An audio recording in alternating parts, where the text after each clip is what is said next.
ବିଶୁ କହିଲା, ଆରେ ନଟିଆ ଯାଉ ତମ ଘର ବ୍ୟାଟ ବଲ ନେଇକି ଆସିବୁ, ଆମେ କ୍ରିକେଟ ଖେଳିବା। ଆଜି କିରେ ତମର ଆଜି କାହାରେ ଖେଳିବା ପାଇଁ ଇଚ୍ଛା ନାହିଁ କିରେ? ଗେଣ୍ଡୁ କହିଲା, ଖେଳ କେମିତି ହବ ବା? ବ୍ରିଜରେ ପରା ଘାସ ଉଠିଗଲାଣି। ନଟିଆ କହିଲା, ଖେଳ ହବ, ନିଶ୍ଚିତ ଖେଳ ହବ। ସମସ୍ତେ ଘରୁ ଯାଇ ଗୋଟେ ଗୋଟେ କୋଦାଳ ଆଣ, ବ୍ରିଜଟାକୁ ସଫା କରିଦେଲେ ତାପରେ ଯାଇ ଖେଳିବା। ସବୁ ପିଲାମାନେ ଘରକୁ ଗଲେ କୋଦାଳ ଆଣିବା ପାଇଁ। ଫାଷ୍ଟ ଏମିତି ନଟିଆ କୋଦାଳରେ ସବୁ ଘାସ ସଫା କରିବା ପାଇଁ ଚେଷ୍ଟା କଲା। ନଟିଆ ଏମିତି କିଛି ସମୟ ଖୋଳିଲା ପରେ ଗୋଟେ ମାଟି ଭିତରୁ କଣଟେ ବାହାରିଲା। ଛାନିଆ ହୋଇ ସେ ଗେଣ୍ଡୁ ଆଉ ବିଶୁକୁ ଦେଖିଲା, ଆରେ ଗେଣ୍ଡୁ ବିଶୁ ଆସ ଦେଖିବା, ଆସ ମାଟି ଭିତରୁ କଣ ଗୋଟେ ବାହାରିଲା। ହଁ, କଣ ବାହାରିଲା କିରେ? ଏମିତି କହିଦେଇ ସବୁ ସାଙ୍ଗ ପିଲାମାନେ ଗଲେ ସେ ମାଟି ଭିତରୁ କଣଟା ବାହାରିଥିଲା ସେ ଗଲେ ଖୋଲିବା ପାଇଁ। ନଟିଆ କହିଲା, ଆରେ କିଏ କଣ୍ଢେଇଟିଏ ମାଟି ଭିତରେ ପୋତିଛି। କିଏ ପୋତିଛି? କଣ ପାଇଁ ପୋତିଛି? ତୁ ସେ ବିଲକୁଲ ସେ ଜିନିଷର ହାତ ମାନରେ, ତୁ ସେ କଣ୍ଢେଇକୁ ନେଇ ଗଣି ଭିତରେ ଫିମ୍ପାଡ଼ି ଦେ। ଆସିବା ଷ୍ଟମ୍ପ ପୋତିବା ପାଇଁ, ଆମେ ଷ୍ଟମ୍ପ ପୋତିଲେ କ୍ରିକେଟ ଖେଳିବା। ଆରେ କଣ ପାଇଁ ଫିଙ୍ଗିମି?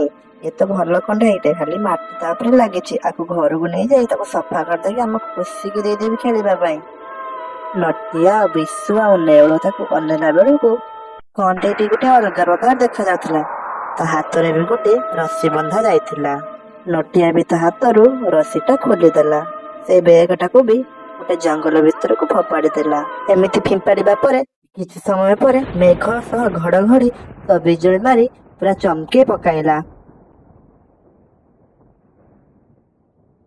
ଡାଙ୍ଗ ଆସି କହିଲା, ଗେଣ୍ଡୁ ଭାଇ ଘାସ ସବୁ ଝୁଡିରେ ଭରିଦେଲି, ଏବେ କୋଉଠି ପକାଇବି?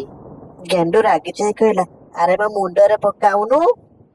ଡାଙ୍ଗ ନେଇ ଗେଣ୍ଡୁ ମୁଣ୍ଡରେ ପକାଇଦେଲା। ଗେଣ୍ଡୁ କହିଲା, ଆରେ ଆରେ ତୁ କଣ କରୁଛୁ? ତୁ କଣ କରୁଛୁ? ଆରେ ତତେ ମିଛରେ କହିଦେଲି, ତୁ କଣ ସତରେ ଆଣି ମୋ ମୁଣ୍ଡରେ ପକାଇଦେଲୁ? ରହ ତତେ ଦଉଛି, ବ୍ୟସ୍ତ ହନା। ଏମିତି ଗେଣ୍ଡୁ କହି ଡାଙ୍ଗକୁ ଗୋଡେଇବାକୁ ଲାଗିଲା। ଗେଣ୍ଡୁ କହିଲା, ଦେଖିଲୁ ନଟିଆ, ଦେଖିଲୁ ମୋ ମୁଣ୍ଡରେ କେମିତି ଡାଙ୍ଗ ସବୁ ଧୂଳି ପକେଇଦେଲା। ମୁଁ ଆଉ ବି ଚାଞ୍ଚି ପାରିବି ନାହିଁ, ମୁଁ ଯାଉଛି ଏବେ ଘରକୁ।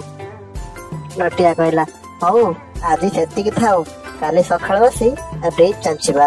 ଏମିତି କହିଦେଇ ନଟିଆ ଆଉ ତା ସାଙ୍ଗମାନେ ସବୁ ଘରକୁ ପଳେଇ ଆସିଲେ। ନଟିଆ ତା ଘରକୁ ଆସି କଣ୍ଢେଇଟିକୁ ଗୋଟେ ଜାଗାରେ ରଖିଦେଲା। କଣ୍ଢେଇକୁ ରଖିଦେଇ ନଟିଆ ଗଲା ଗୋଡ଼ ଧୋଇବା ପାଇଁ। କଣ୍ଢେଇଟିକୁ ଖୁସି ଧରି ପକାଇ ବହୁତ ଖୁସି ହେଲା। କହିଲା, କଣ୍ଢେଇ ମୋ କ୍ୟୁଟ କଣ୍ଢେଇ। ନଟିଆ କହିଲା, ଖୁସି ତୁ କଣ୍ଢେଇଟିକୁ ଆଣେ, ମୁଁ ଧୋଇ ପକାଇଲେ ତୁ କଣ୍ଢେଇ ସହ ଖେଳିବୁ। ଖୁସି କହିଲା, ହଉ ଭାଇ, ଯାଉଛି। ଏମିତି କଣ୍ଢେଇକୁ ଆଣିବା ସମୟରେ ଖୁସି ତଳେ ପଡିଗଲା। ଏମିତି ନଟିଆ ଦୌଡ଼ି ଆସି କହିଲା, ଖୁସି କଣ ହେଲା ତୋର? ଖୁସି କାନ୍ଦିବା ଆବାଜ ଶୁଣି ତା ମା ବାପା ଦୌଡ଼ି ଆସିଲେ। ପଚାରିଲେ, ଖୁସି କଣ ହେଲା ତୋର? ଖୁସି ମା ଖୁସି ଧରି କହିଲା, ମୋ ଧନର ଦେଖିଲ କେମିତି ପଡିଯାଇ ତା ଓଠରେ ରକ୍ତ ବାହାରୁଛି।